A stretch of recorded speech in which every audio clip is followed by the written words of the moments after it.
Bueno, señores, señores, vamos a dar la charla de hoy. Es la última del año, ya la siguiente será en enero, el último lunes de enero. Ahora me extenderé un poco más, pero hoy es sobre la fraternidad blanca, la jerarquía planetaria. Bueno, ahora veremos que se llaman de muchas maneras. Recordar que pertenece a un ciclo de 4 conferencias. Ya dimos la primera de Shambhala, ahora toca jerarquía, luego daremos otra sobre Arran en enero y otra sobre el grupo de servidores, el servicio el nuevo grupo de servidores del mundo se llama En Realidad, según la Escuela Arcana, que será en febrero. Y con eso se cierra este círculo y este conjunto de conferencias relacionadas con temas del grupo que llamamos de mensajeros. Fijaros, y quiero empezar con esto,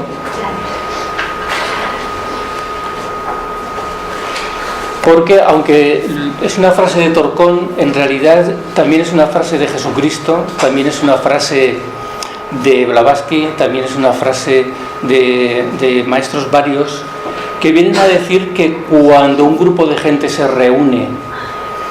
¿Ya está grabando? Sí. Cuando un grupo de gente se reúne para hablar de la fraternidad blanca, para hablar de Shambhala, para hablar de la jerarquía, si lo extendemos, cuando un grupo de gente se reúne para hablar de temas esotéricos, espirituales, culturales, etcétera, se crea un vórtice de energía que es detectado por estos señores, estos maestros de la fraternidad blanca.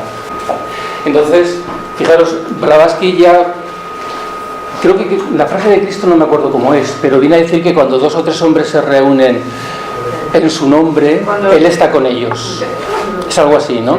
Entonces, esta es la idea, que cuando, y incluso, esto ya entra dentro, luego daré una explicación sobre algunas cosas que aquí vamos a decir. Ya os he dicho en alguna ocasión que el aura del Sanat Kumara, del Rey del Mundo, del ente más evolucionado que existe en el planeta Tierra, como abarca todo el planeta, cualquier cosa que pensamos, que sentimos, cualquier vibración la detecta. Por lo tanto, cuando un grupo de gente se reúne para hablar de estos temas, digamos que lo detectan. Y no solo eso, sino que se dice que tienen algún tipo de instrumento, los maestros en Shambhala tienen algún tipo de instrumentos que pueden detectar cuando alguien habla de la jerarquía planetaria. Yo no sé cómo es ni nada por el estilo, solo sé que al parecer existe, tienen un método para poder detectar cuando alguien habla de la jerarquía planetaria, bien o mal. ¿Cómo lo rusos? Sí, como los servicios de espionaje ruso, de la CIA o los ingleses y tal, ¿no? O sea, deben detectar nuestros correos electrónicos, lo que vemos en Facebook, y entonces nos van siguiendo la pista, ¿no? No es tan fantasía lo que acabo de decir. Bueno, entonces, como esta tarde nos estamos reuniendo un grupo de gente de buena voluntad para hablar de estos temas, pues yo quería decirlo al principio. Esta es la imagen que he utilizado para esta charla, es de Nicolás Roerich. Ya vimos cuadros de Nicolás Roerich la vez anterior hablando de Shambhala, y este es uno de esos cuadros. Él le llama Lo más sagrado, Tesoro de las montañas, donde hay un grupo de maestros y discípulos. Se da a entender que hay un señor que sería como el maestro, fijaros, ¿no? Tiene un cáliz, el grial, también como lo queramos llamar, con un fuego, y hay un grupo de discípulos, de adeptos, como los queramos llamar, alrededor. La cueva está iluminada, y fijaros este tipo de cristales y de piedras que hay alrededor, ¿no? Recordad que hablamos la semana pasada que Shambhala no solamente es una especie de ciudad o de lugar que estuvo en algún momento en la Isla Blanca, en el desierto de Gobi, cuando era un océano, que luego al final, eso lo veremos también hoy un poco, pasó al plano etérico, sino que también tienen lugares subterráneos, tienen lugares escondidos en las montañas de los Andes o de los Himalayas, distribuidos por todo el planeta, y hay cuevas y grutas donde ellos realizan sus ceremonias, sus misterios, hacen sus meditaciones, etc., repartidas por todo el planeta, no solo en el Tíbet, sino por todo el planeta.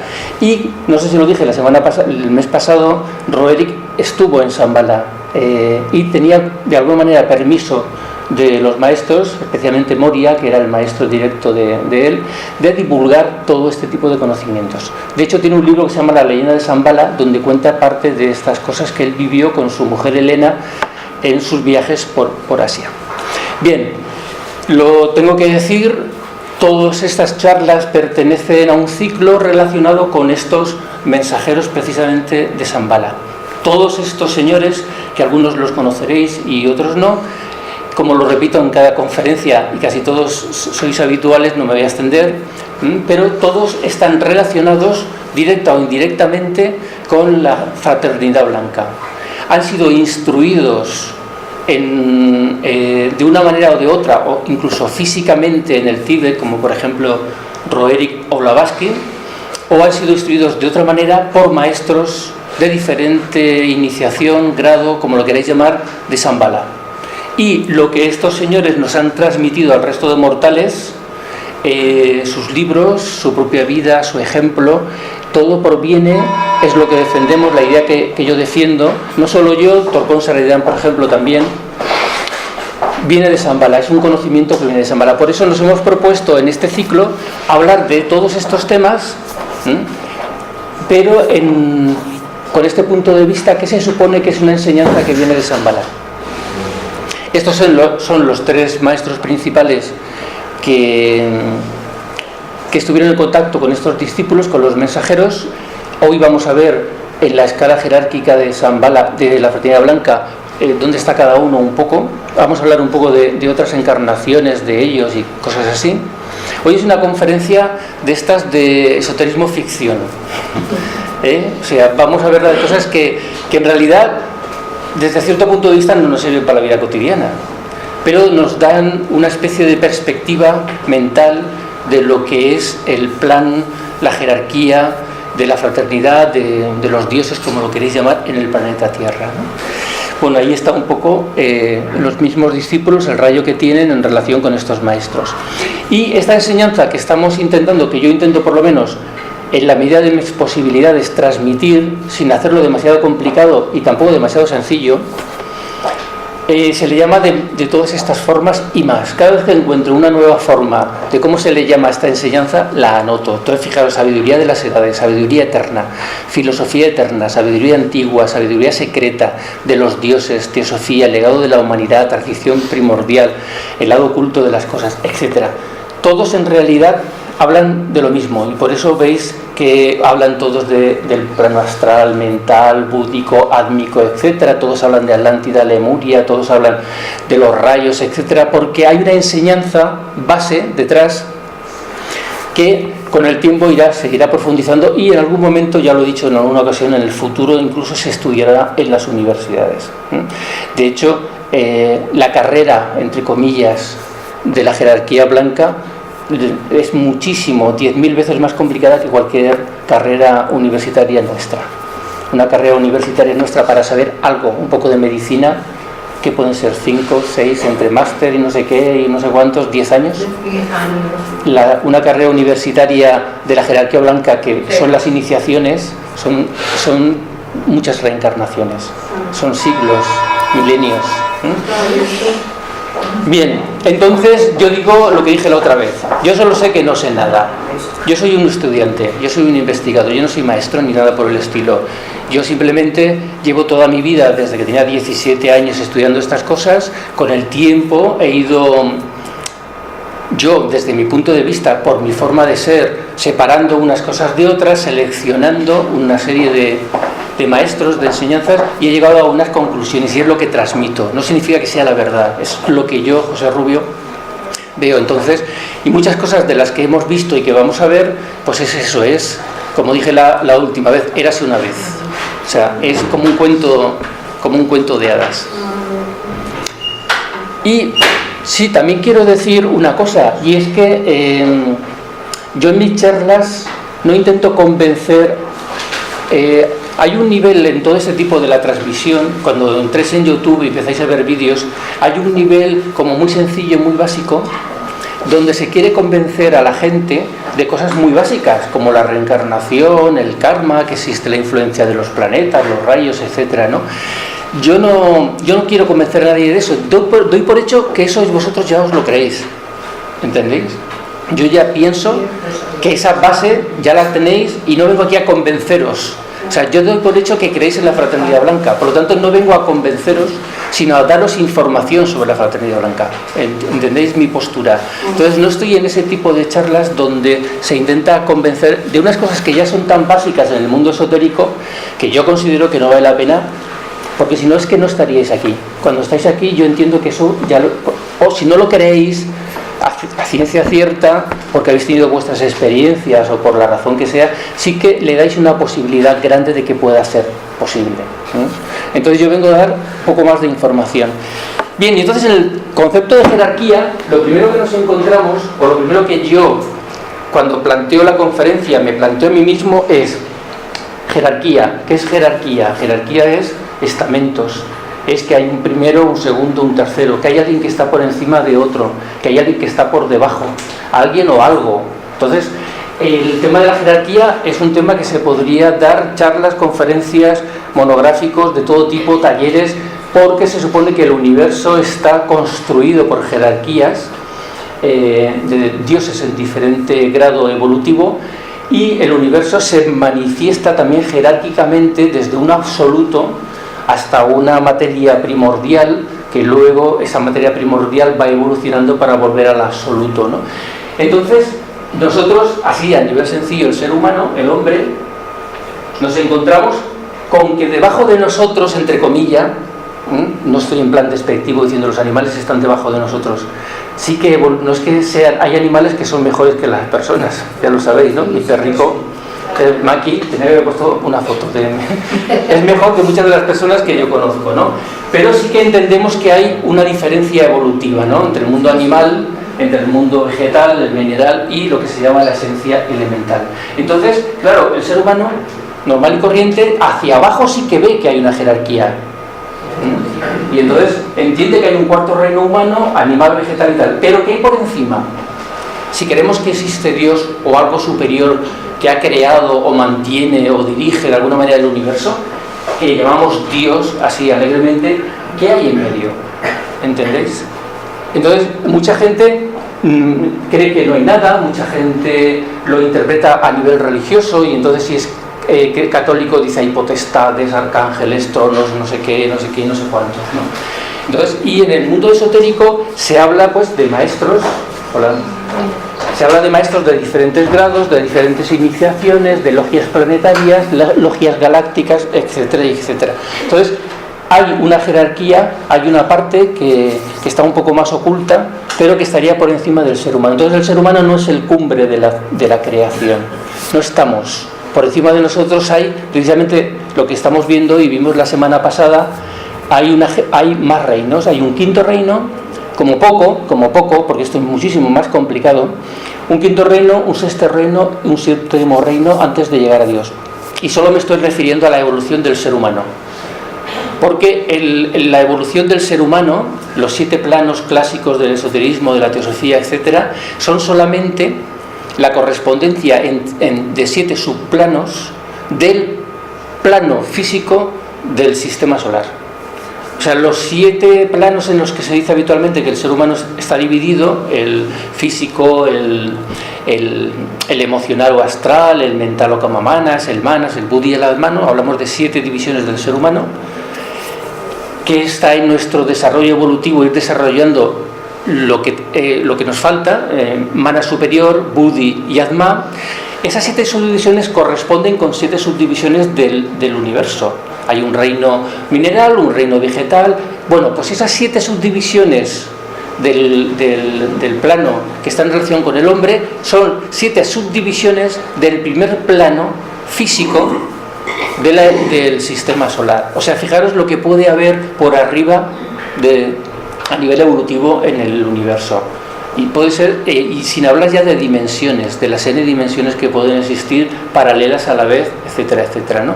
Yo solo me estoy refiriendo al ser humano. El ser humano, en su nivel evolutivo, el plan de la evolución del ser humano, la jerarquía, y por eso la escalera de Jacob, que lo habréis oído muchas veces, ¿no? Es un símbolo de precisamente el paso, la evolución de un mundo más material a un mundo superior, que está incluso, fijaros, no se ve muy bien, pero cada una de estas semiesferas es un planeta, es el movimiento de un planeta, porque está relacionado con los planetas con la evolución del ser humano, ¿no? Entonces, en ese proceso jerárquico evolutivo entran por encima de nosotros estos señores. ¿Cómo se les llama? Pues estos señores se les llama en comunidad, no individualmente, sino como colectivo, Fraternidad Blanca, la Logia Blanca, Fraternidad Blanca Universal. Blanca no es porque sean de raza blanca, sino se supone que es de pureza. Y de hecho, porque en sus ceremonias, en sus reuniones, en sus ramas, muchas veces van vestidos de blanco. Entonces, blanco es por eso, no es porque sean... Y entonces, si una persona es negra, no puede pertenecer a la fraternidad blanca. Sí que puede pertenecer a la fraternidad blanca, aunque sea negro, y aunque sea mujer o sea lo que sea, ¿entendéis? O sea, no tiene nada que ver con la raza ni con el sexo el pertenecer o no a la fraternidad blanca. Se le llama Gran Logia Planetaria, Logia de los Adeptos, Logia de los Iniciados. Los iniciados, ya dimos una conferencia, y cuando hablemos de los Ahrams hablaremos un poco más también del tema de las conferencias. Jerarquía de la luz, bueno, etcétera, ¿no? Ahí los tenéis. Os recuerdo que esto se subirá luego a internet y no hace falta que os leáis todo lo que aquí ponga yo de texto, porque luego se podrá ver el vídeo en YouTube y pararse uno en una diapositiva y leerla con tranquilidad. Yo he puesto una variedad, ¿no? ¿Quiénes son? Y aquí sí que las definiciones son importantes. Dice Torcón, ¿quiénes son los miembros de la jerarquía? Son seres superiores que sobrepasaron la evolución humana. Son seres que algún día fueron como nosotros. Nosotros somos el cuarto reino. Sí, el cuarto reino. Ellos pertenecen al quinto reino. Es el reino próximo que tenemos que conquistar cuando dominemos toda nuestra personalidad. Y incluso los hay del sexto reino y del séptimo reino. Y los hay. Son seres superiores que pertenecen al sistema solar, y algunos pertenecen a otros sistemas de otras constelaciones, como la de Sirio, por ejemplo. Dice también Torcón, a veces dice el gran sabio, cuando dice Torcón el gran sabio se refiere al maestro Moria, dice, nuestro sudor como una gota de sangre cae de nuestra frente. Eso es una frase donde viene a decir que ellos están constantemente trabajando por nosotros a niveles que no nos podemos ni imaginar. Luego al final de la charla igual sí, porque hablaremos un poco de cuántos maestros hay en el planeta, en qué lugar están trabajando, etcétera, qué tipo de tareas realizan, ¿no? Entonces son nuestros hermanos mayores.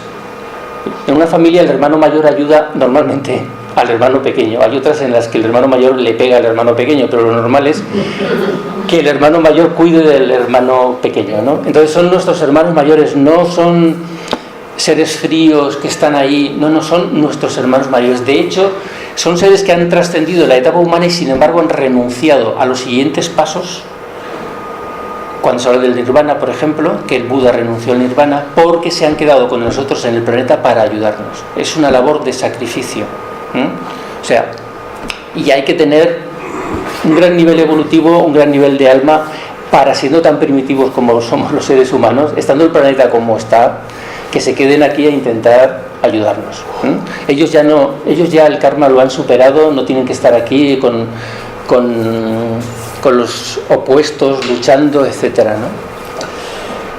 Son lo que seremos nosotros en el futuro y son también los guardianes de la humanidad. En realidad, fijaros, para hacerlo un poco más, repito, no os abruméis con el texto, esto está luego en internet y se puede... Fijaros todo lo que hacen. Gestionan las fuerzas que vienen del espacio. Ahora hablaremos un poco de esto. Ayudan al logo solar, el sol. El sol físico tiene también como un alma, un espíritu. Ese logo solar ayuda al logos planetario, que es la Tierra, a convertirse en un planeta sagrado. Lo vamos a ver también muy de pasada, pero en el sistema solar, ahora veremos el esquema, hay planetas que son sagrados y planetas que no son sagrados. La diferencia entre un planeta sagrado y un no sagrado, la Tierra es un planeta que no es sagrado, es que la evolución que se está llevando en ese planeta todavía no ha llegado a la quinta iniciación. Están todavía en proceso evolutivo bastante retrasado. La Tierra está bastante retrasada, aunque no le falta demasiado, pero está bastante retrasada. Entonces, una de las misiones de la Fraternidad Blanca es ayudar a la evolución en el planeta, no solo a los seres humanos, también al reino mineral, vegetal y animal, a que todo el planeta dé un salto evolutivo para convertirnos en un planeta sagrado. Hayamos adquirido una serie de elementos que son superiores a lo que tenemos ahora. Cuando consigamos una civilización global, por ejemplo, cuando respetemos a la Tierra y no la contaminemos, cuando entre los seres humanos seamos de tal grado de fraternidad que nadie pase hambre ni le falte una manta, por decir un ejemplo, la Tierra se habrá convertido en un planeta sagrado. Y entonces Natasha diría, no nos falta nada para eso. No nos falta nada para eso, tal y como está el mundo. Bien, ayudar al logos planetario en el desarrollo evolutivo de todos los reinos, mineral, vegetal, etc. Ayudar al logos planetario en el desarrollo evolutivo especialmente del reino humano. De todo lo que vive en un planeta, de todos los reinos que hay en el planeta Tierra, en el que más hincapié hacen en el reino humano, porque el reino humano es el cuarto reino, es el que está en medio entre lo inferior y lo superior. Somos el punto de salto a lo invisible. Cuando el ser humano se desarrolle con todas sus potencialidades, entrará en el mundo invisible. Ya no necesitará ni siquiera un cuerpo físico. Entonces ellos trabajan sobre todo porque ellos han pasado por eso y nos pueden enseñar, ellos nos enseñan a desarrollarnos a ese nivel para cruzar al otro y desde ahí nosotros también ayudar a los diferentes reinos. ¿Entendéis? Porque al ayudarnos a nosotros a evolucionar, en realidad no lo hacen a nivel de vamos a ayudar a Pepito porque este chico me cae bien, es muy majo, ¿no? Sino porque Pepito, Juanita o Beatriz si desarrolla sus potencialidades va a poder ayudar a más gente. Y la humanidad, si desarrolla sus potencialidades, podrá ayudar al resto del planeta y en otras esferas y en otras dimensiones en las que ya no me quiero meter. Hay un plan entonces, hay un propósito que ellos conocen. De hecho, la primera estrofa de la gran invocación que difundió la escuela arcana y que dio el tibetano a mitad del siglo pasado, desde el centro donde la voluntad de Dios es conocida, eso es Shambhala, que el propósito guía las pequeñas voluntades de los hombres. El propósito que los maestros conocen y sirven. Ellos conocen todo el plan jerárquico, ellos conocen todo el plan evolutivo porque ya lo han vivido, saben cuál es la siguiente etapa, saben lo que hay que hacer y como no pueden meterse en el libre albedrío del ser humano, lo que hacen es ayudar, inspirar, estar ahí y hasta que no llega un momento en el que, como un padre puede hacer con un hijo, ¿no? Un padre está ahí, intenta dejar al hijo que viva su vida, que se equivoque, que aprenda, etcétera, pero si va a cometer un error que le puede llevar a la muerte o se va a meter, por ejemplo, en la droga, pero en la droga dura, donde puede quedar encadenado, entonces el padre va y actúa. Ellos no se meten en el libre albedrío del ser humano, a nivel individual ni colectivo, a nivel fuerte, a no ser que... Y eso pasó, por ejemplo, con la Atlántida, lo dije el mes pasado, que tuvieron que destruir la Atlántida porque se había convertido en un imperio de magia negra y estaban a punto de destruir el planeta. Y hoy en día están bastante atentos porque con el tema de la energía nuclear y las bombas atómicas podríamos perfectamente destruir no solo el planeta, sino todo el sistema solar y los aledaños. ¿Se dice así? ¿Aledaños? Porque la energía atómica es una de las más potentes del universo. El poder del átomo, lo que puede, la energía que se mueve ahí, que se libera, es tan impresionante que puede destruir todo un planeta y todo un sistema solar. Entonces ahí ellos dicen un momento. Y por eso a partir de los años 40 y tantos, cuando se tiran las dos bombas atómicas, ahí es cuando empiezan a aparecer con más asiduidad los platillos volantes, que también lo hablamos la semana pasada, que no son... Ahí hay muchas cosas metidas en el mismo saco de los platillos volantes, pero una parte son de Shambhala, tanto devas que aparecen y se pueden ver en el cielo, etcétera, como naves que ellos tienen de materia etérica, sobre todo no física, por eso rompen las leyes de la gravedad y de la fuerza en sus movimientos, etcétera, protegiendo el planeta de que se pueda destruir, nos podamos destruir con la energía atómica. La energía atómica no es la más potente del universo. Hay superiores, la del Brill, que descubriremos en el futuro, es superior a la atómica, pero ellos están ahí protegiendo. Bien, entonces, a nivel de esas energías que vienen del cosmos y que ellos canalizan, no solo están aquí para tener discípulos y darles iniciaciones y enseñarles cómo hacer un viaje astral o cosas por el estilo, están aquí para gestionar unas energías que vienen, que normalmente llamamos rayos. Los rayos, primer rayo, segundo rayo, que ahora los vamos a ver, en realidad son unas fuerzas que vienen del corazón del cosmos, que se distribuyen por el cosmos a través de lo que llamamos constelaciones y en los sistemas solares a través de lo que llamamos planetas. Entonces hay 7 formas de energía, que se llaman rayos, que vienen desde Sirio a la Tierra.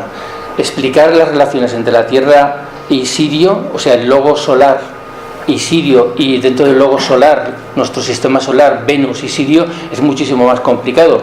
Pero en la bibliografía que os doy al final tenéis libros de Anglada, tenéis libros de Torcón, donde todo eso se explica. Entonces, esos rayos no son los rayos cósmicos, sino esas energías, esas 7 fuerzas, vienen a través de las constelaciones y llegan a la Tierra a través de los planetas. Cada planeta, el sistema solar es como un ser humano. De hecho, se le llama el hombre divino en esoterismo a lo que es el sistema solar, porque de la misma manera que tenemos chakras nosotros, el sistema solar tiene chakras. Cada planeta es un chakra del sistema solar. Entonces, cada planeta tiene su propia jerarquía planetaria en diferentes niveles evolutivos y gestiona esa energía y la transmite al resto de planetas del sistema solar. Entonces, esas energías, esto bueno, lo puse la última vez, vienen de la galaxia, cruzan a través del zodiaco, cruzan a través de los planetas del sistema solar y llegan a la Tierra. No es así en una línea recta, pero sí que es así. De hecho, la ceremonia del Vesak, que vosotros conocéis, es una ceremonia precisamente para unas energías que vienen en esa época del año, poder canalizarlas, rebajar la intensidad para que llegue al ser humano y nos pueda ayudar y alimente, digamos, todo el planeta en todos los planos. Fijaros, aquí os he puesto, no se ve demasiado bien, pero donde veis que es rojo, es que ese planeta es sagrado. Tenemos a Vulcano, tenemos a Mercurio, Venus, la Tierra no es, Marte no es, Júpiter sí, Saturno, Urano y Neptuno. Entonces, fijaros, Neptuno no está en primer rayo, lo canaliza Vulcano, el segundo rayo Júpiter, tercer rayo, cuarto rayo, quinto rayo, sexto rayo y séptimo rayo. Entonces, esos planetas canalizan esa energía que viene de Sirio, viene y de otras constelaciones también, la verdad. De las Pléyades, por ejemplo, también vienen energías, fuerzas de, no sé si se le llama constelación de Hércules, se le llama así, constelación de Hércules. De ahí también vienen unas energías, llegan a esos planetas, y esos planetas nosotros los vemos ahí como que están muertos. No, esos planetas tienen toda una vida en niveles invisibles al ser humano, que es impresionante. Entonces gestionan esa energía y la lanzan al resto de planetas. Entonces de ahí nos llega a nosotros, al planeta Tierra. Esto lo puse la semana pasada. Entonces esa energía la canaliza la Fraternidad Blanca desde Shambhala, desde el Señor del Mundo, Sanat Kumara, y nos la van entregando a los seres humanos. Es como si fuese una central eléctrica superpotentísima. Nosotros no podríamos resistir la energía de voltios a ese nivel, 10.000, 20.000, 1.000.000, 200.000 millones de voltios, y entonces de origen, conforme va llegando y pasando por diferentes filtros, las constelaciones, los planetas, hasta llegar a la Tierra, y en la Tierra la jerarquía planetaria nos llega a los seres humanos. Entonces los rayos de los que hablamos, yo soy de primer rayo, yo soy de segundo rayo, ¿no? O uno dice, como si soy Acuario o soy Piscis y tal, decimos eso, ¿no? Pues eso en realidad es un 1%, un 0,2% de esa energía tan potente que surge del cosmos, que llega hasta nosotros.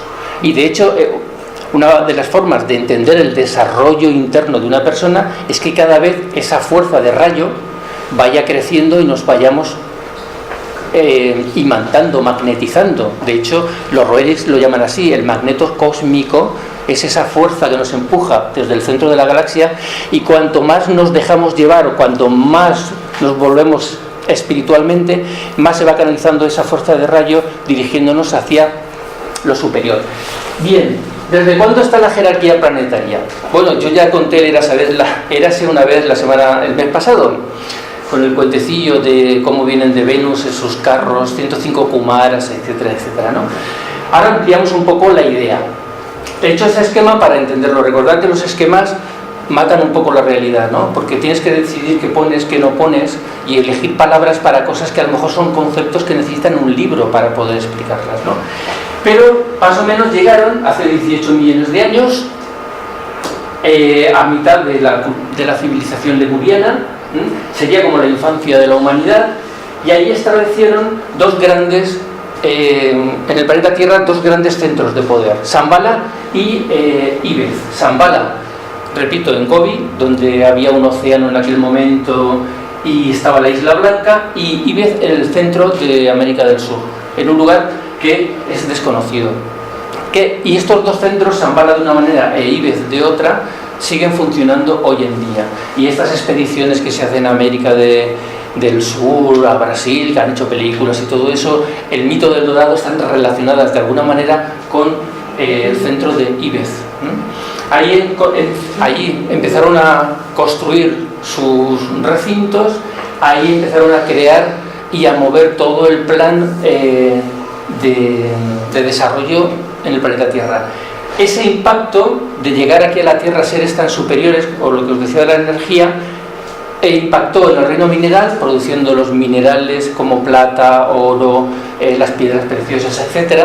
En el vegetal, sobre todo con el mundo de las flores, el colorido en el reino animal hubo animales que evolucionaron rápidamente en animales superiores, y el ser humano en aquel momento, y de aquí viene el mito de Prometeo, el dador de la luz, se nos dio a los seres humanos la mente, y ahí es donde se dice que vinieron 60.000 millones o 60 millones, no sé, 60.000 millones de ángeles solares, que se supone que es el número, a grosso modo, de la humanidad. O sea, ¿no habéis visto esas películas donde un planeta, la Tierra, siempre Nueva York sobre todo, es conquistada por extraterrestres, y son extraterrestres que ya no tienen casa y vienen aquí porque quieren coger la nuestra para vivir aquí en la Tierra, entonces nos quieren exterminar a todos para quedarse en el planeta? Pues de alguna manera eso hemos hecho nosotros. O sea, nosotros somos seres que se preparó la Tierra para nosotros, somos 60.000 millones de almas, o espíritus, como los queréis llamar. Se nos ha dado a cada uno un ángel solar, es otro ser superior que se ha sacrificado, que nos lleva eones de evolución, se sacrifica para acompañar al ser humano hasta que el ser humano llegue a la quinta iniciación, en donde ya no hará falta y él se retirará. Entonces, estamos aquí en este planeta, unos encarnados y otros en los diferentes planos después de la muerte, ¿no? Y nos vamos alternando. Entonces, nunca han estado a la vez todos 60.000 millones en el planeta Tierra, la Tierra no los aguantaría, ¿no? Pero nos vamos turnando, y de ahí los ciclos de las reencarnaciones. Bien, eso fue el Dvapara Yuga, la edad de oro, el paraíso, que se habla en todas las culturas. Y crearon las primeras dinastías divinas, los primeros imperios en esa edad de oro, en ese paraíso, en la Tierra. Ellos nos gobernaron. Eran reyes que, al ser entidades superiores y el ser humano en aquel momento ser todavía como un simio peludo, donde gracias a su impulso y a la mente que nos dan la llama, el fuego, empezamos un poco a desarrollarnos.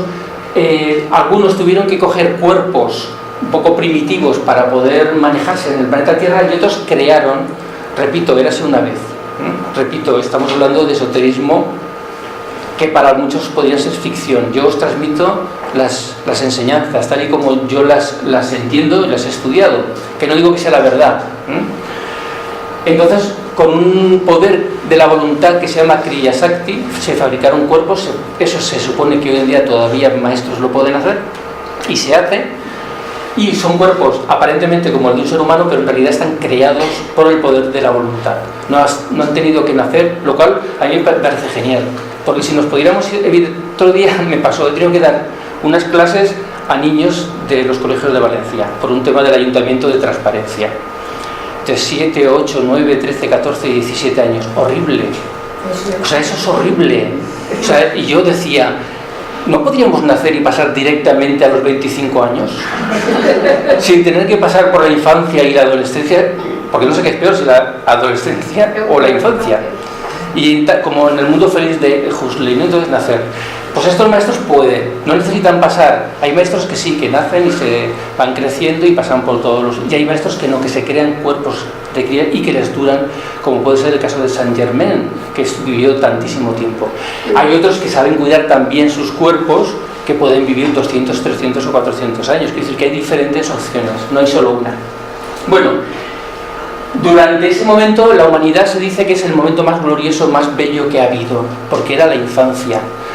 Eran nuestros padres, nos gobernaban, nos decían lo que teníamos que hacer, obedecíamos, pero es una felicidad de infancia, no es una felicidad de conocimiento, es una felicidad de que nos van guiando otros y hacemos lo que nos dicen. No generamos karma prácticamente y no aprendemos tampoco, porque solo hacemos lo que nos dicen, ¿no? Entonces se nos dice que durante milenios la humanidad fue avanzando, pero al mismo tiempo, cuanto más poder tienes, también más capacidad de hacer el mal tienes. Entonces la humanidad fue, por un lado, creciendo evolutivamente, llegamos a la Atlántida, también es lo que os conté la semana pasada, grandes magos que aprendieron todo esto, parte del conocimiento de la fraternidad blanca lo utilizaron para el mal, ¿no? Las grandes guerras que hubo en la Atlántida, hasta el momento que Hirajaksa o Tlavlasti o Dwarpa, según en donde lo leáis, retó incluso a Sanat Kumara, hubo que tomar una decisión, y con los grandes Kumaras que manejan la corteza terrestre, los océanos, los elementos, destruyeron la Atlántida. Creo que os dije, incluso se dice que pueden ser unos 55 millones de personas las que murieron en la Atlántida. Y también se dice que muchos fueron salvados antes, en medio y después. Unos en barco a los continentes de derecha e izquierda de la Atlántida, otros en naves voladoras, en vimanas que existían en aquel tiempo, y otros a través de túneles que existen en la Tierra. Y de hecho, algunas de esas civilizaciones como Agartha, que hay gente que confunde Agartha con Shambhala, serían civilizaciones de la Atlántida que se quedaron debajo tierra en esas gigantescas cuevas donde hay luz y donde hay vegetación, etcétera, etcétera, etcétera. Entonces, no confundáis Agartha con Shambhala, porque son cosas distintas. Agartha es un lugar, al parecer, repito, érase una vez, no en el centro de la Tierra, no la Tierra hueca, sino grandes cavernas, gigantescas cavernas, donde hay vida, que Julio Verne lo plasmó de alguna manera en su novela Viaje al centro de la Tierra. Y sobre todo Bulwer Lytton, en La raza futura, habla precisamente de esas civilizaciones, que hay quien dice que se lo inventó y hay quien dice que no, que describió lo que él pudo ver, o por lo menos las tradiciones rosacruces en su tiempo le dieron, donde hay seres con alas, donde tienen centros de poder con energía abril que pueden destruir. Hay incluso seres como los dinosaurios viviendo en esos lugares, y lo que no nos podemos ni imaginar. Pues al parecer algunas de esas civilizaciones que están en la Tierra, en el centro, ¿no?, en cuevas y tal, son de la Atlántida, que se salvaron en esos lugares. Érase una vez. Bien, entonces, ¿qué se dice? En ese momento la fraternidad blanca se retira del gobierno directo del planeta. La fraternidad blanca se oculta. Shambhala, de hecho, quedó destruida en todo ese proceso a nivel físico, en la isla blanca del desierto de Gobi, que luego se convirtió en un desierto precisamente por esta destrucción, y se construyó a nivel etérico, en la misma zona, pero a nivel etérico, aunque Shambhala tiene diferentes niveles de estado, por decirlo así, ¿no? Entonces se ocultaron, y a partir de ese momento es cuando nacen y empiezan lo que se llaman las escuelas de misterio. Las escuelas de misterio que que mucha gente los conoce por las griegas y las egipcias, que existían, las ha habido en todo. Por ejemplo, Calmecac es la que tenían los aztecas, pero ya estamos hablando de una degeneración de lo que eran las escuelas del misterio. Y luego, con el tiempo, empezaron a salir los grupos esotéricos, todos los grupos, desde Pitágoras, la Academia Platónica, los gnósticos, los rosacruces templarios, teósofos, escuela arcana, etcétera, y lo que venga, son grupos esotéricos inspirados, algunos dirigidos por maestros de la Fraternidad Blanca. Entonces, primero se ocultan y porque no solamente por lo que pasó en la Atlántida, donde ese conocimiento se puso en manos de gente que no estaba preparada para llevarlo, sino que la humanidad necesitábamos experimentar, necesitamos vivir, es lo que llamaríamos la etapa de juventud, tomar nuestras propias decisiones, y ellos estar ahí, no dirigiéndonos, sino viendo qué hacemos, inspirándonos, protegiéndonos, para que nos desarrollemos, porque, repito, el desarrollo es individual, también colectivo, pero es sobre todo individual, y ellos están ahí protegiendo. Entonces se creó incluso un sistema, cada fin de siglo, un impulso de la Fraternidad Blanca se ha estado dando en diferentes lugares del globo, para que, como lo dice el Bhagavad Gita, un libro que ya lo hemos comentado, que tiene como, a nivel esotérico, como poco 25.000 años, a nivel oficial pues 3, 4, 2000, no sé lo que le dan, ¿no? Pero, y es un libro de estudio, igual que el tarot original egipcio, es egipcio, y eran unas figuras de piedra con los símbolos del tarot, donde los discípulos los utilizaban no para ver el futuro, aparte si eran así piedras, no sé cómo iban a echar las cartas para poder saber el futuro, eran para meditar sobre los símbolos de esas cartas del tarot. El Bhagavad Gita era un libro que se estudiaba en las escuelas de misterio, y dice el Bhagavad Gita que cuando la humanidad decae, el vicio se extiende, perdemos los valores, mandan lo que se llama un avatar. Los avatares, que es algo que no he querido extenderme porque si no esta charla sería muy larga, los avatares, que los hay de 3 grandes tipos, porque los hay interplanetarios, los hay planetarios y los hay humanos, dividiéndolo en 3 grandes tipos. Muchos de esos avatares en realidad son mensajeros de Shambhala, de la Fraternidad Blanca, para ayudar en alguno de los 7 niveles de los rayos: política, arte, ciencia, la marcha de la humanidad. Entonces lo hacen de esa manera.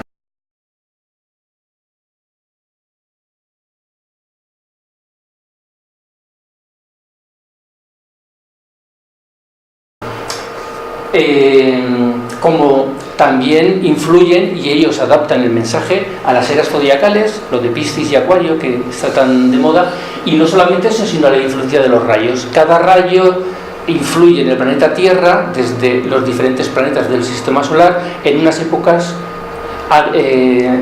determinadas, y según en la época que influye cada rayo, si es el 5.º rayo, que es el de la ciencia, influye a nivel científico en el planeta Tierra. Ellos, ese es el plan y ese es el propósito que ellos conocen.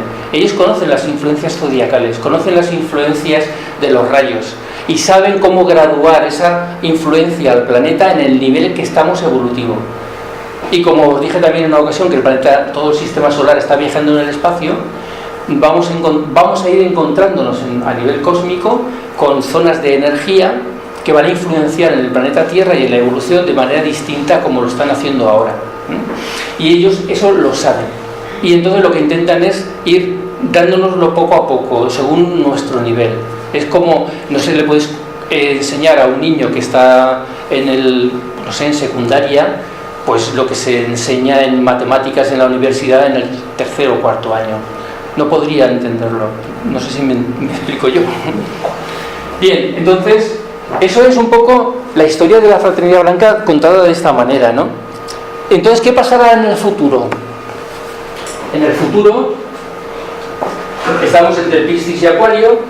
A partir del siglo XIX se empezó un movimiento, una difusión de enseñanzas con la punta de lanza, que fue Blavatsky. Quien no lo conozca, ahí tenéis la foto de Blavatsky, donde digamos que de las escuelas de misterio y de los grupos esotéricos se tomó la decisión por parte de la Fraternidad Blanca de empezar a divulgar este conocimiento que estaba oculto en las escuelas de misterio, que la humanidad estaba entrando en un proceso evolutivo donde ya podíamos trabajar con un conocimiento superior. Entonces empieza toda la labor de Blavatsky, seguida después por Alice Bailey, seguida por Thorgon Saridayan, por Anglada, por estos maestros de los que estamos hablando, y se nos da una cantidad de conocimiento impresionante que todavía no hemos digerido. Un primer paquete de información se dio con Blavatsky, con la doctrina secreta, Sissin Bel, el glosario, etc. Un segundo gran bloque de información se dio con Alice Bailey, la escuela arcana. La escuela arcana lo creó Bailey con el tibetano. Y se dice que en 2025 va a haber otro gran impulso de conocimiento, porque la humanidad está en un proceso de cambio que viene con la civilización que generará Acuario, y que se llama esotéricamente la exteriorización de la jerarquía. O sea que, dejad ya de reíros tanto, que me distraéis, con algo que está muy discutido, y es que en algún momento ellos que se ocultaron y nos dejaron solos, volverán de alguna manera a la palestra, a la sociedad, directamente aceptados por la mayoría de la gente. Fijaos lo que falta para eso entonces.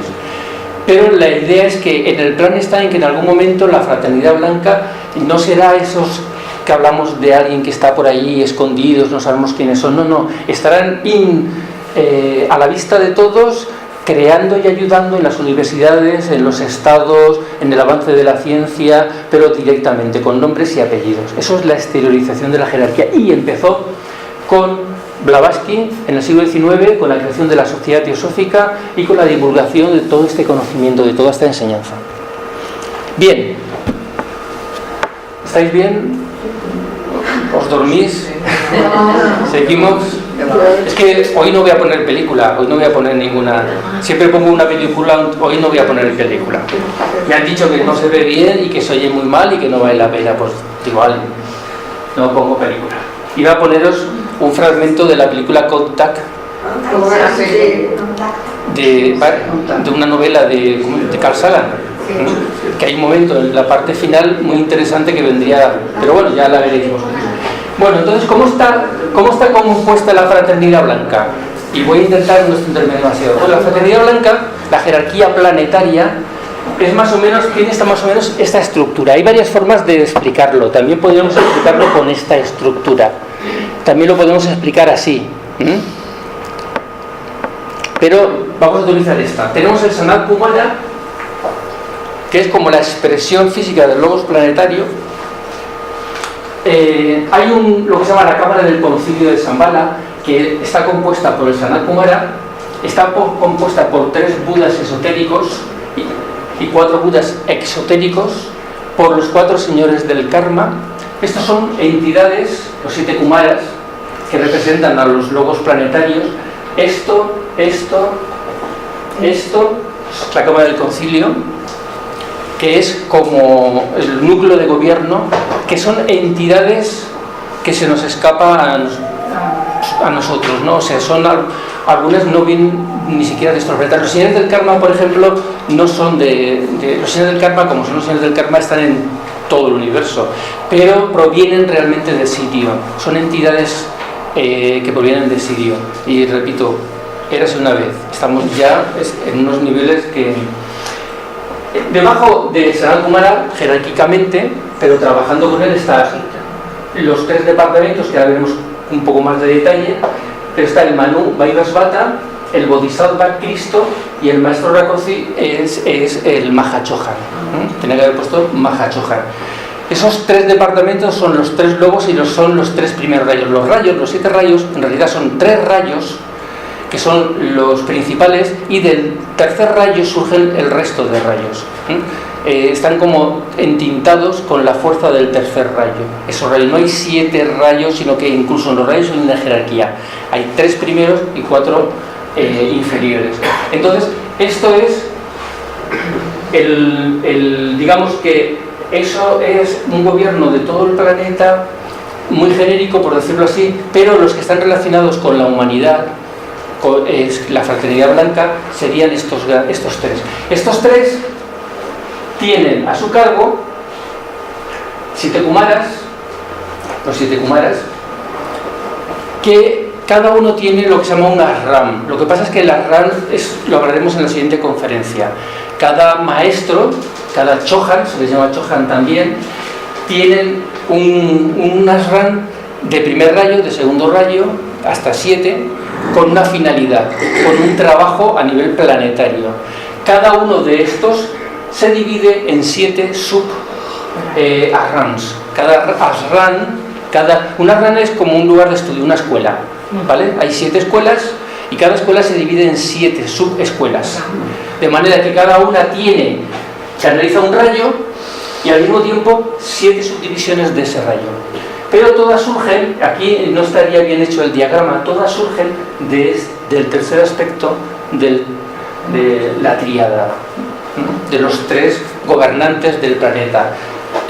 Como aquí lo tenemos más detallado, en algún sitio aquí lo tengo más detallado, está el Manu, este es el Sanat Kumara, el Manu, el Bodhisattva y el Mahachohan. Son los 3 departamentos de trabajo de la Fraternidad Blanca. O sea, la Fraternidad Blanca está dividida, después del Sanat Kumara y el concilio, se divide en 3 departamentos. Y luego, esos 3 departamentos, a partir del tercer departamento, surgen otros 7 departamentos, que cada departamento está subdividido en 7 departamentos. No sé si me explico.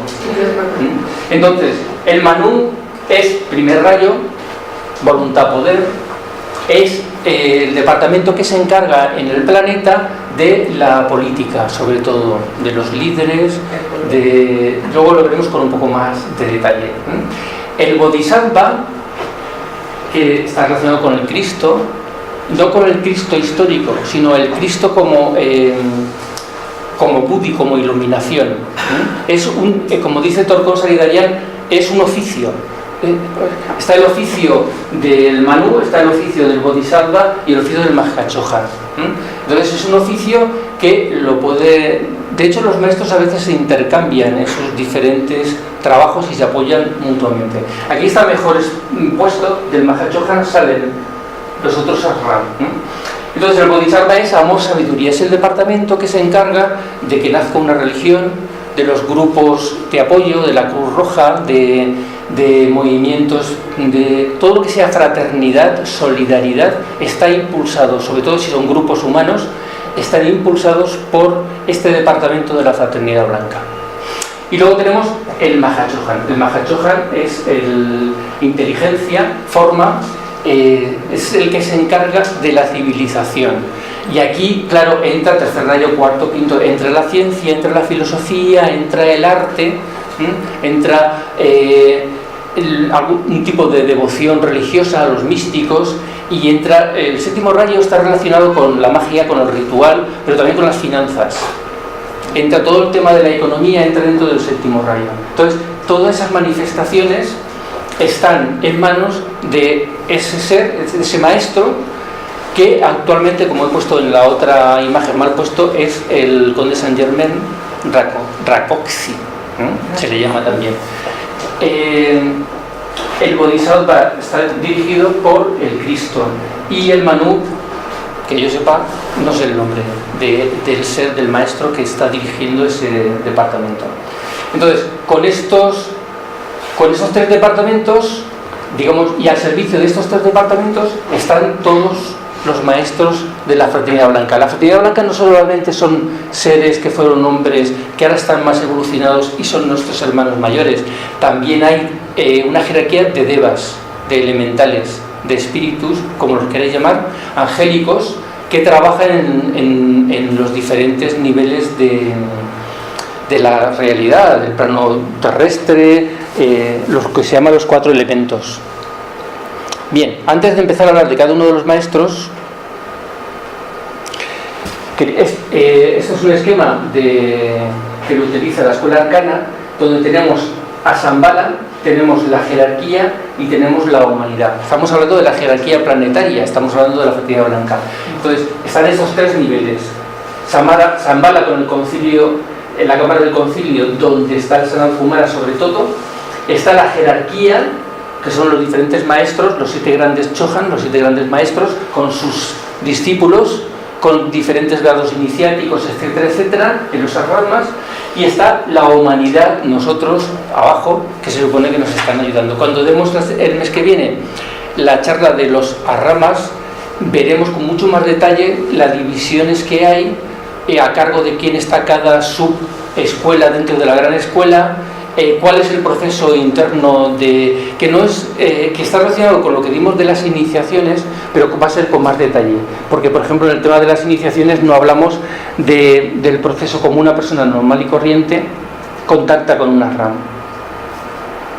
y eso lo veremos en esa charla. Y cuáles son los pasos para entrar en una RAM, ¿no? De contacto con los maestros desde nada hasta poder entrar dentro de la educación en una escuela de la Fraternidad Blanca. Eso es lo mismo. Este es el Sanat Kumara, y entonces, y vamos bastante bien. Ahora os voy a hablar de cada uno de los maestros principales relacionado con cada rayo, y vamos a poner las imágenes de un dibujante que se llama David Andrias,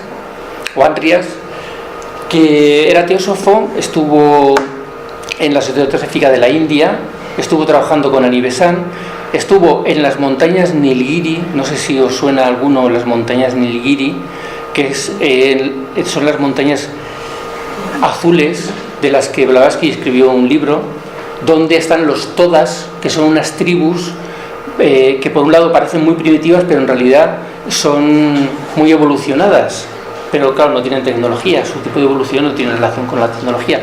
Entonces ahí hay unas cuevas secretas y hay unos maestros que están asentados físicamente en esas montañas. Entonces este David Andrias, el maestro Júpiter, por ejemplo, se dice que está en las montañas Nilgiri. Él tuvo contacto con este maestro Júpiter de la Fraternidad Blanca y tuvo acceso a poder dibujar alegóricamente en boceto un poco lo que sería el maestro. Sobre el tema de los dibujos de los maestros, hay que decir que son también como una tapadera, o sea, es una forma que seguramente el maestro Moria no sea así, pero esa imagen que nos han transmitido desde Blavatsky, porque ya en tiempos de Blavatsky se hicieron los cuadros de Kutumi y de Moria, y aparte de forma prácticamente mágica, ¿no? se hicieron.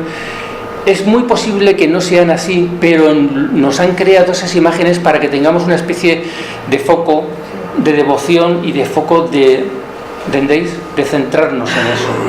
Entonces tampoco hay que darle demasiada importancia, porque tampoco importa tanto cómo es un maestro físicamente, y qué más da si tiene el pelo corto, el pelo largo, los ojos azules, ¿entendéis? Lo que importa es qué hacen por la humanidad, ¿no?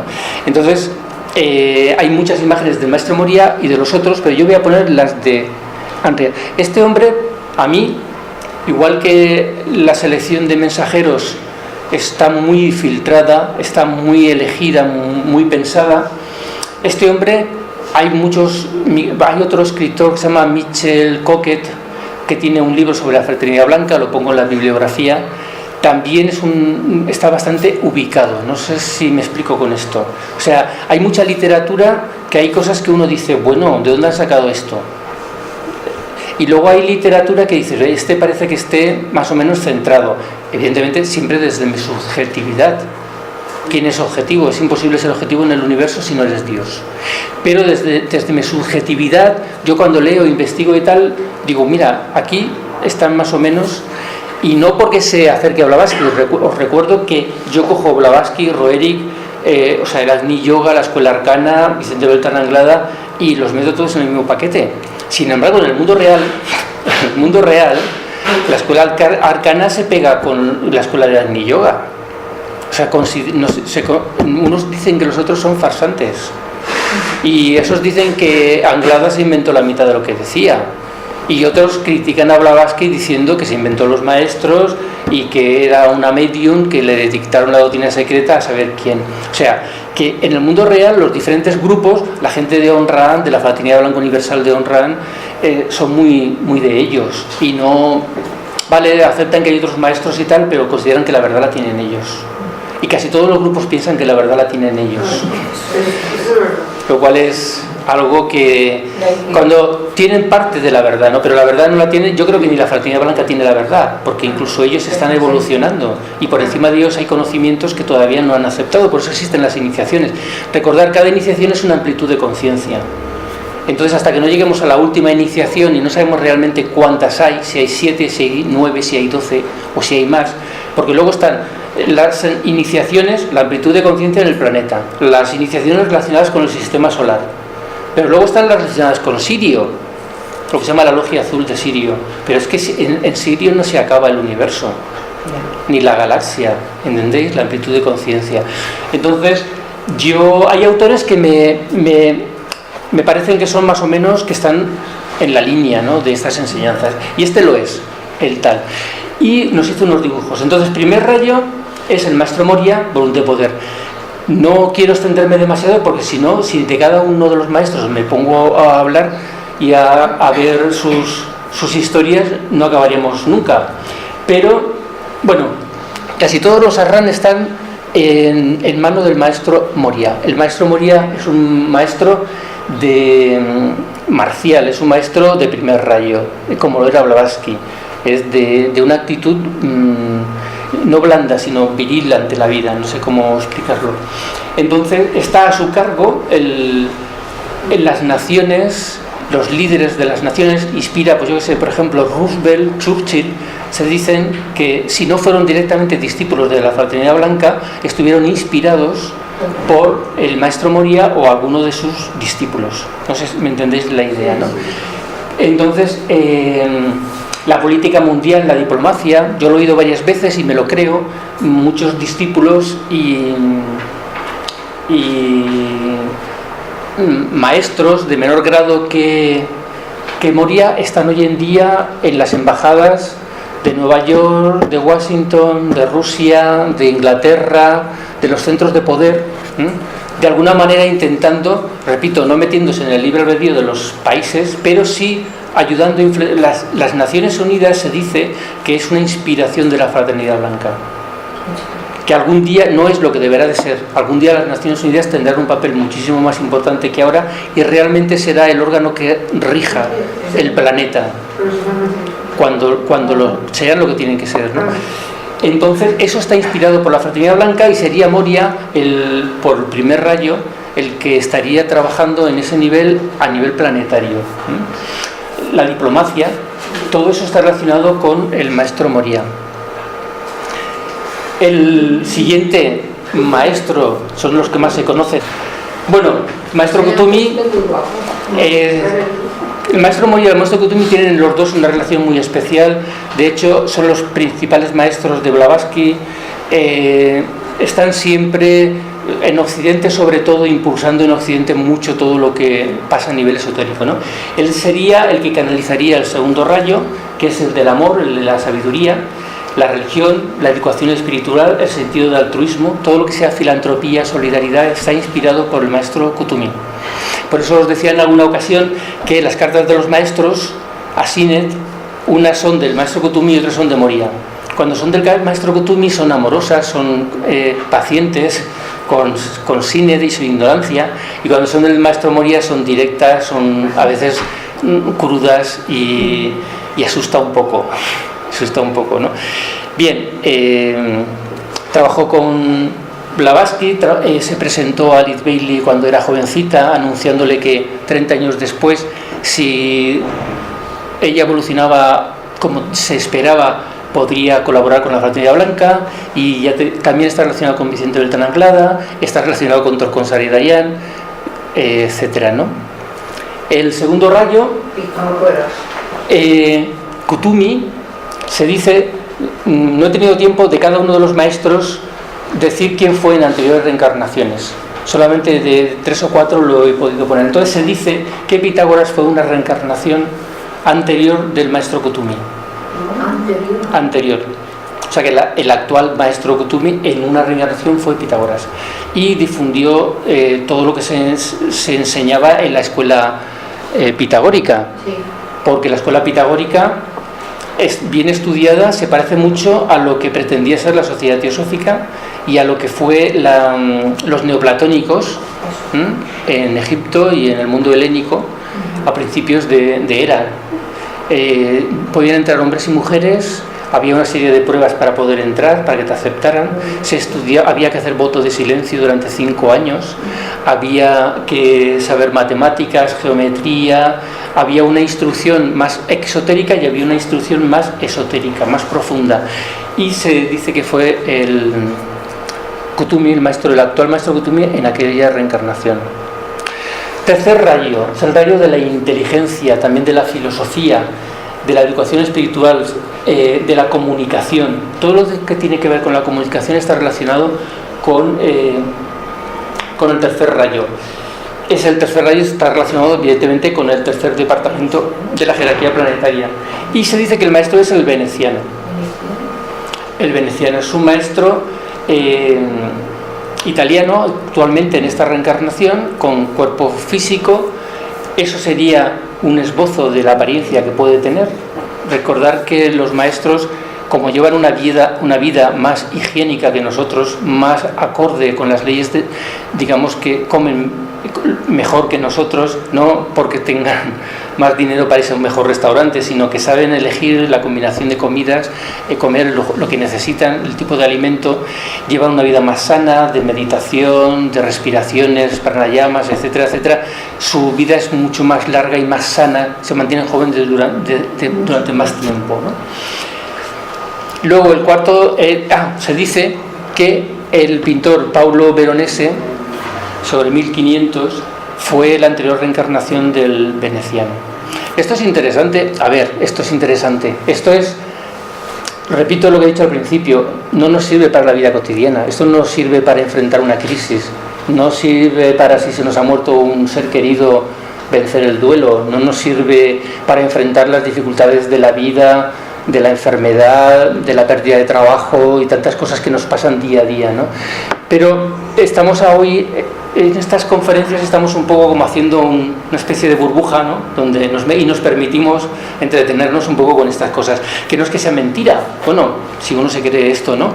Pero si entonces nos metemos en la burbuja, fijaros qué interesante sería estudiar la vida de este pintor.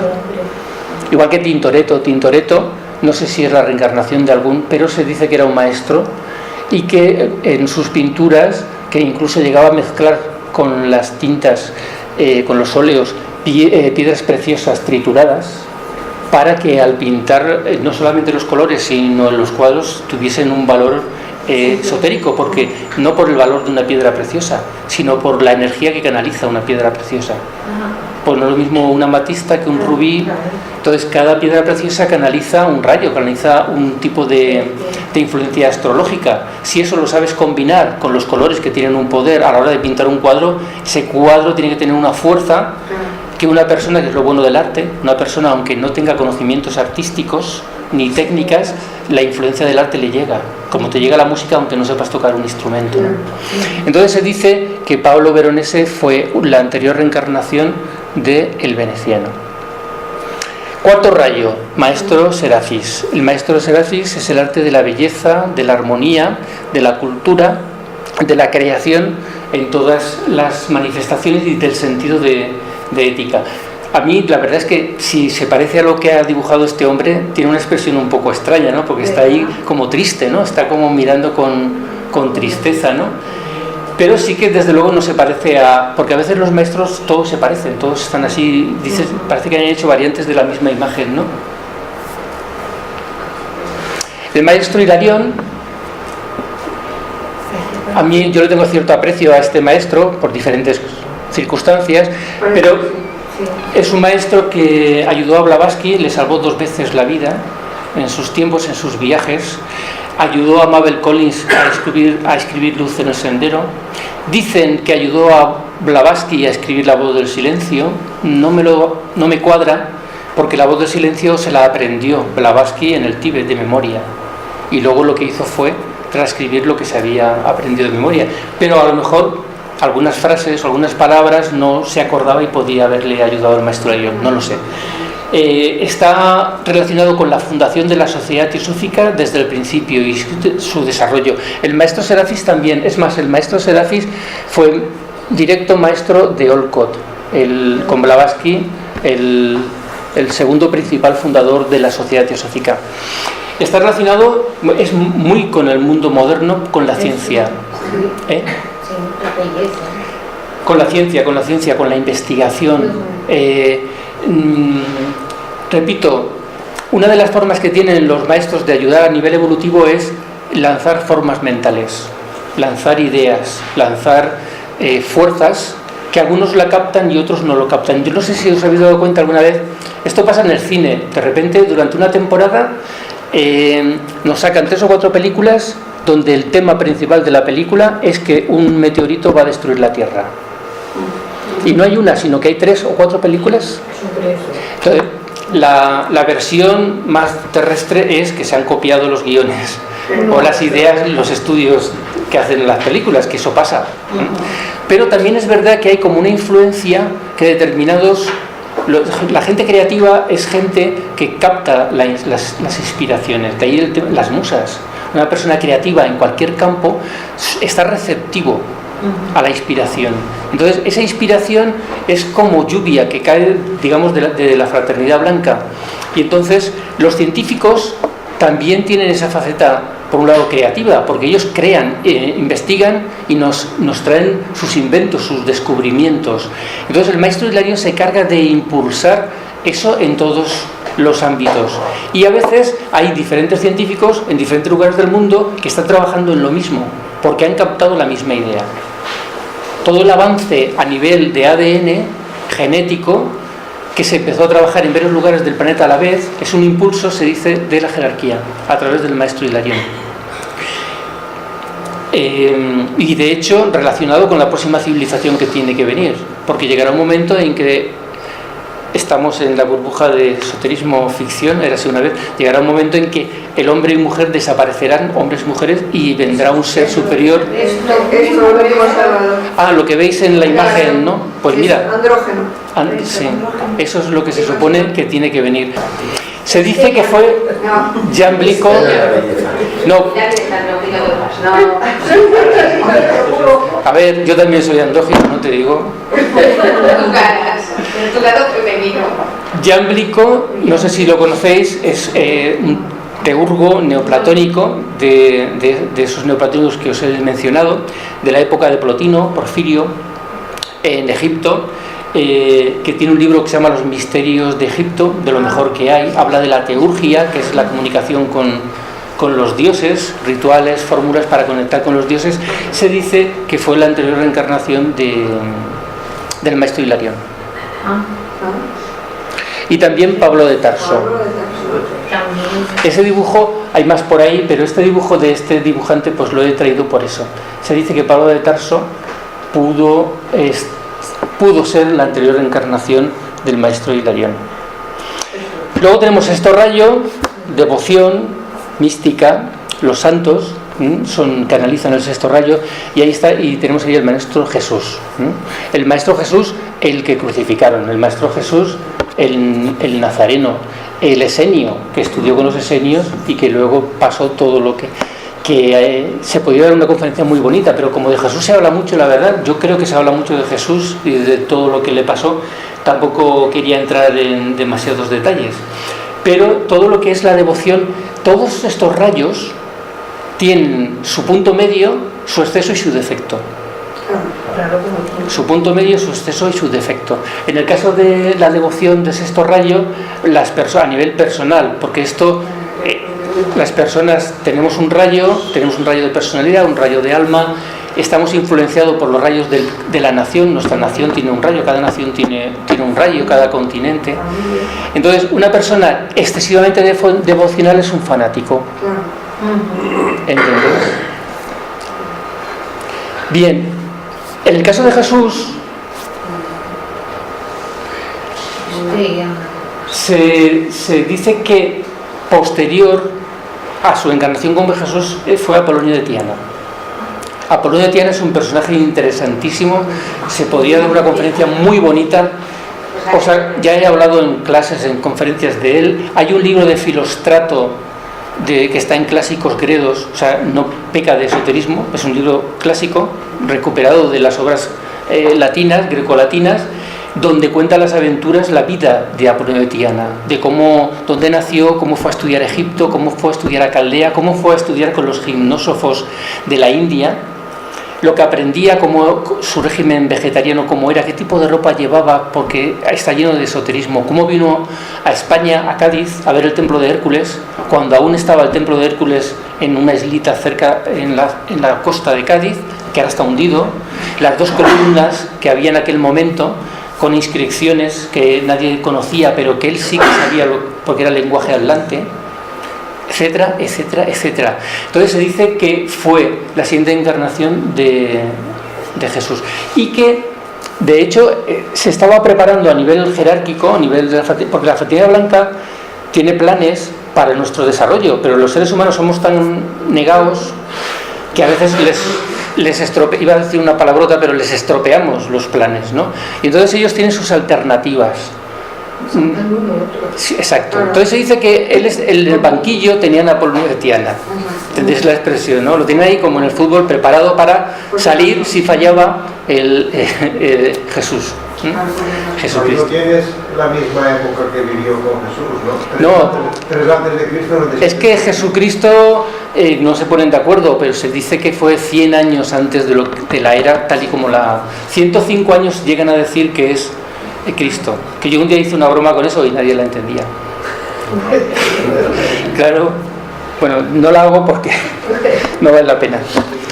Bueno, y un personaje que yo no conocía, Ramanuja, a lo mejor alguno de vosotros lo conoce, en la India, es también un místico, un santo, que al parecer sería la encarnación de Cristo. Ojo, estamos hablando de un señor llamado Jesús, le llaman con otros nombres, pero no estamos hablando del Bodhisattva, del Cristo, porque el Cristo es la entidad que se encarna en Krishna, en Cristo, ¿entendéis? En diferentes avataras que llamamos, ¿no?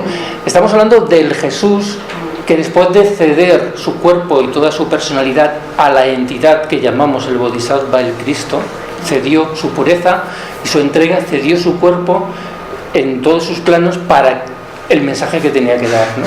Ese ser luego fue Apolonio, se supone que fue también este sabio. Y he puesto esto porque esta imagen, claro, no la podéis ver bien, pero es preciosa.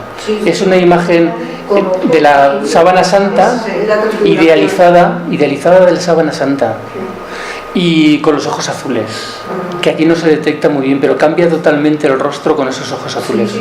Pero eso porque le ha puesto los ojos azules, Pepe. Porque se dice que tenía los ojos azules. Sí. Eso dicen, pero no lo saben. Bien, séptimo rayo. Es el rayo ceremonial, es el rayo del ritual, de la magia. Es el rayo, la mayoría de la masonería está inspirada por el séptimo rayo, porque la masonería es un grupo esotérico de símbolos, de rituales, de grados, de determinada ropa con sus símbolos, etcétera, etcétera, ¿no? Entonces es un grupo propiamente de séptimo rayo. Los grupos esotéricos que hay por el mundo, que no tienen por qué ser malos, o sea, hay de todo tipo, también tienen su propio rayo. Hay grupos que son de un rayo, entonces hay gente que entra en un grupo, una persona que sea de quinto rayo, que sea metódica, analítica, científico, ¿no? Entra en un grupo tipo Hare Krishna, devocional, no cuaja. No puede cuajar. Fijaros en lo que os estoy diciendo. Si le dais vueltas a esto, se podríais entender muchas cosas. Porque los grupos tienen su rayo. Y entonces la gente que no tiene ese rayo en determinada proporción choca. De la misma manera que chocan las personalidades dentro incluso de un mismo grupo. Dentro de un mismo grupo nos ha pasado a todos, somos de diferente manera, ¿no? Y chocamos a veces, y a veces esos choques son porque la forma de ver la vida y de entender la vida y de sentir la vida que nos da ese rayo, como ese signo astrológico, choca con el de otra persona.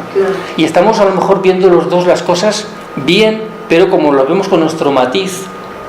De hecho, Hinarajadasa, que yo también aprecio mucho, un teósofo de la Sociedad Teosófica, fue presidente de la Sociedad Teosófica, decía que a veces los problemas entre las naciones son porque las propias naciones tienen su propio rayo, tienen sus propias características y les cuesta ver cómo lo ve el otro. Es como un español y un alemán, o sea, Alemania ve las cosas.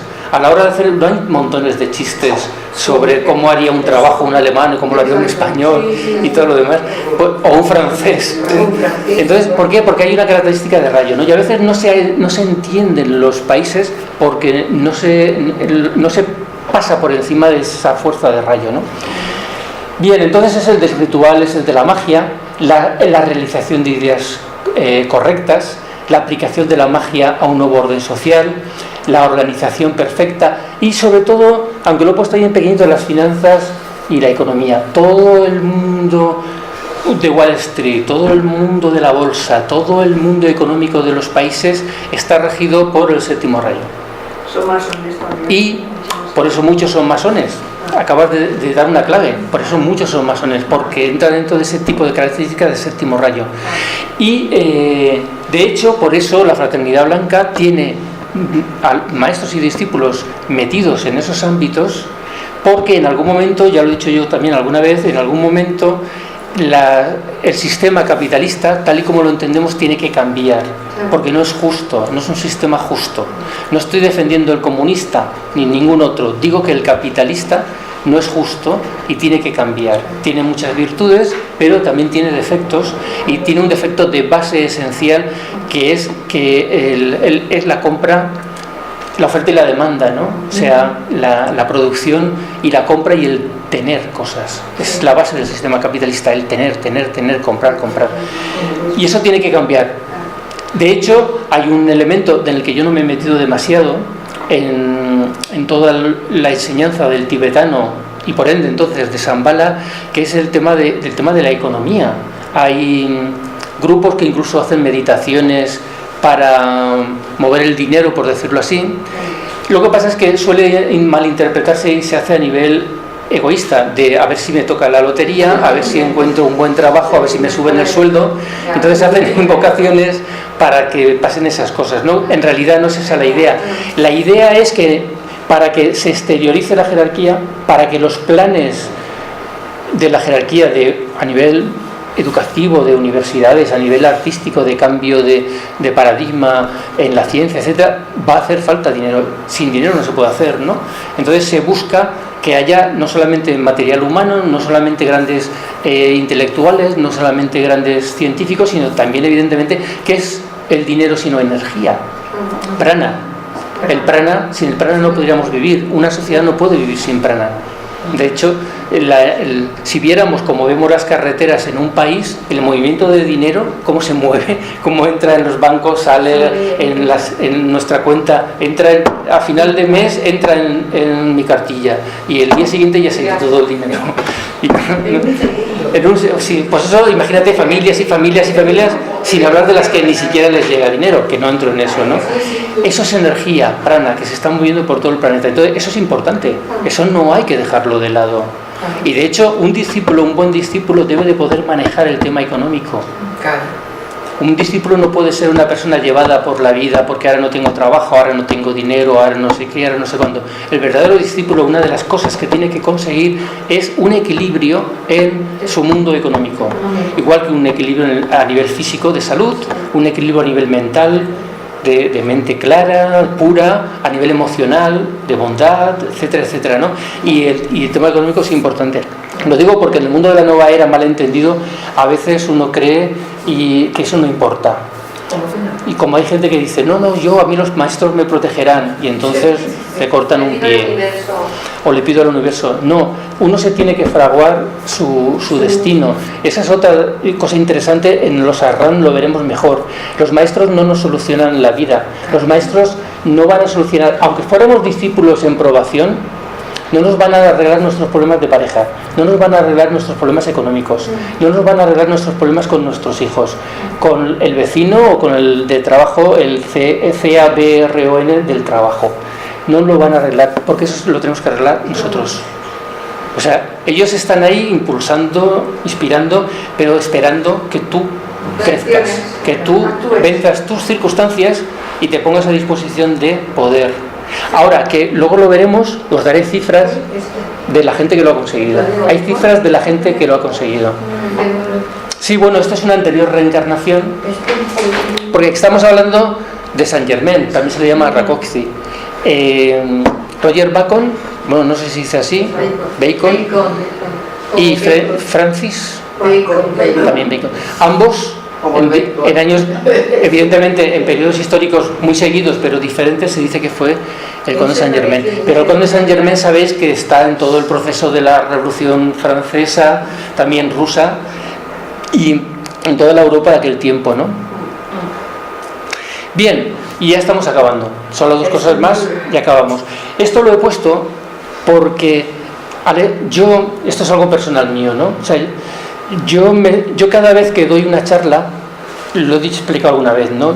Si el tema es, en este caso, la jerarquía planetaria de estos discípulos de la Fraternidad Blanca, como son Blavatsky, me leo todo lo que puedo, sin prejuicio, dentro de lo que cabe, porque es imposible que no tengamos un prejuicio, porque no nos dominamos tanto a nivel mental. Siempre tienes una especie de velo o de color que tamiza las cosas. Cuando estemos en cuarta, quinta iniciación ya no tendremos esos velos.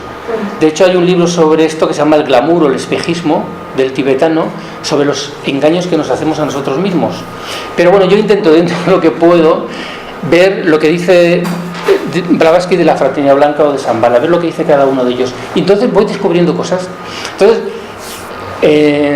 Nicolás Roerich, esto es la Madonna, una de tantas que dibujó, utilizó este símbolo, lo hizo popular, la bandera de la paz, que creó los Roerich, lleva este símbolo.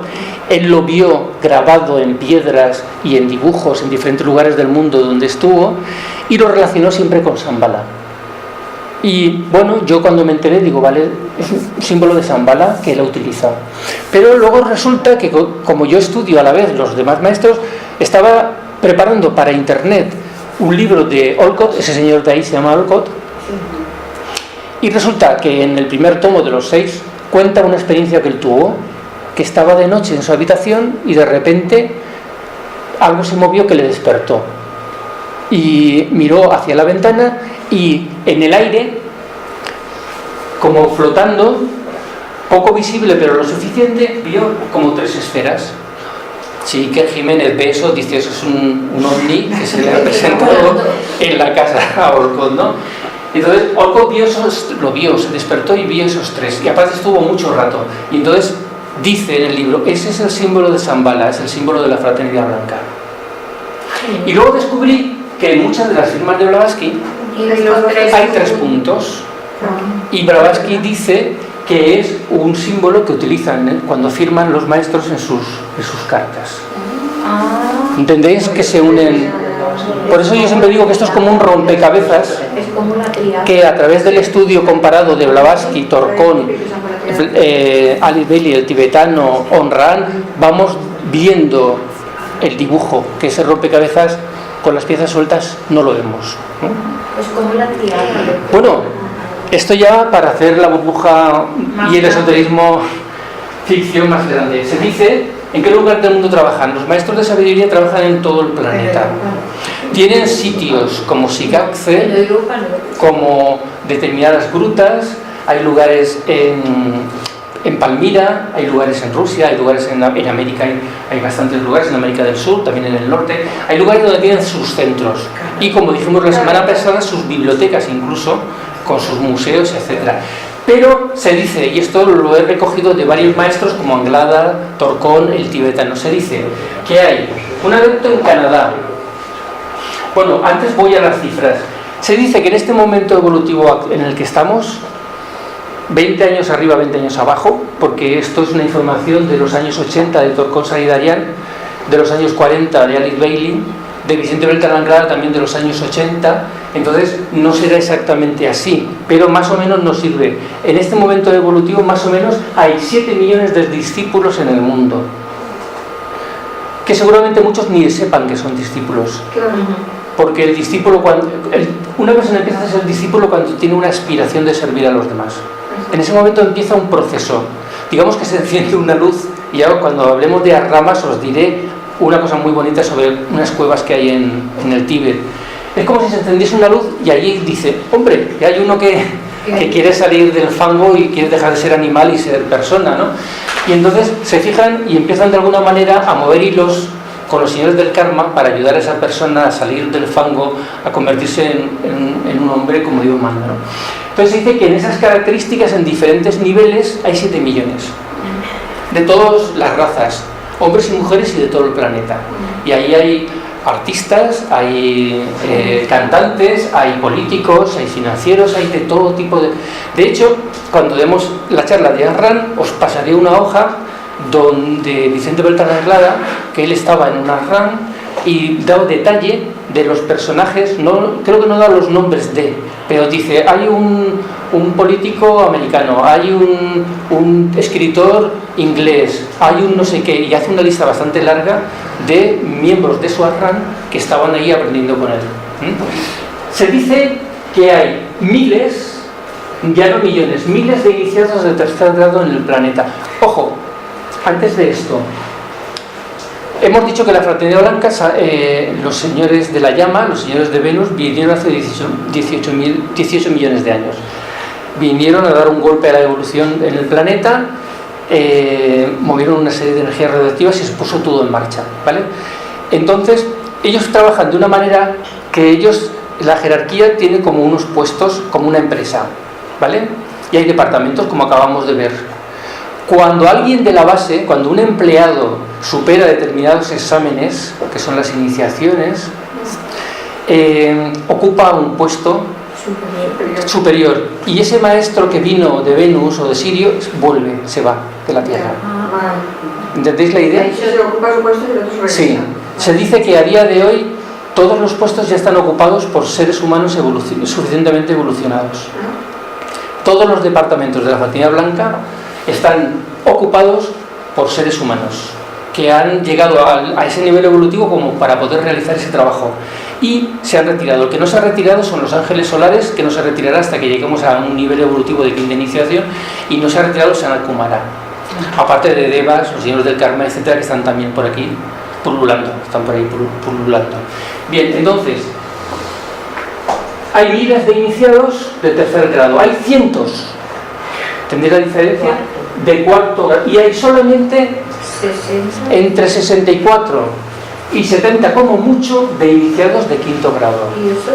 Un iniciado de quinto grado es que ya ha superado prácticamente todo, ya entra en el quinto reino, ya empieza a ser, y está trabajando ya en el otro nivel.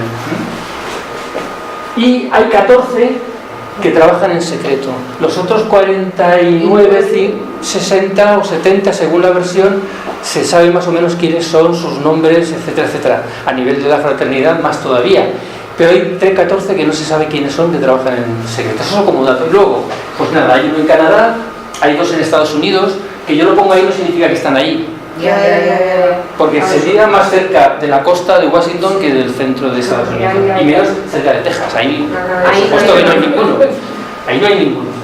Se dice que hay 3 maestros a las órdenes de Saint Germain en América del Sur.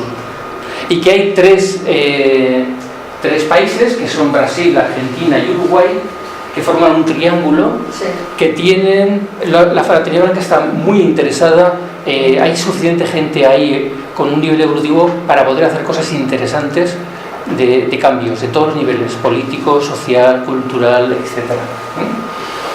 Estamos a las órdenes, digamos, del conde de Saint Germain directamente. Hay 2 adeptos en Inglaterra Mira esto. que el detalle que yo he descubierto es que son filósofos. No tengo nombres, solo os digo lo que yo he encontrado. Algunos se podría, perdona, ¿no? Que algunos se podría venir aquí. Pues Sí, porque en España no me han dicho que haya ninguno. No, no hay ninguno, no hay ninguno, ¿verdad? En España, no, a ver, esto es lo que sí que lo habrá, pero yo no lo he encontrado. O sea, en lo que he leído, No está. seguramente. Ya te lo digo yo. No nos metamos en política en ese sentido, ¿no? No. Se dice que hay uno en Rusia. Hablo de política.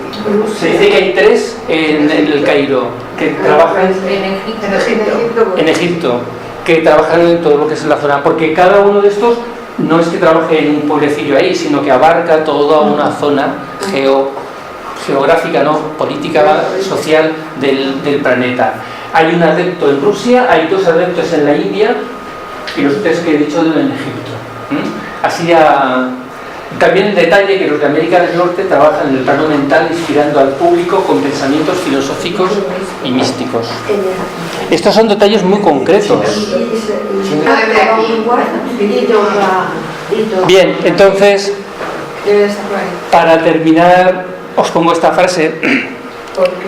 Porque es la humanidad la gran huérfana. Esto es en la carta de los maestros precisamente. Está hablando, no sé en qué concepto, pero es la carta número 8. Está explicándole algo el maestro Kutumi a Sinet, ¿no? Y le dice, dice, porque la humanidad es la gran huérfana, la única desheredada de esta tierra, amigo mío, y es deber de cada hombre capaz de un impulso generoso hacer algo, por poco que sea, para su bienestar. La Gran Fraternidad Blanca trabaja para nosotros, como los políticos. Pero no son corruptos como los políticos. Trabajan para los seres humanos.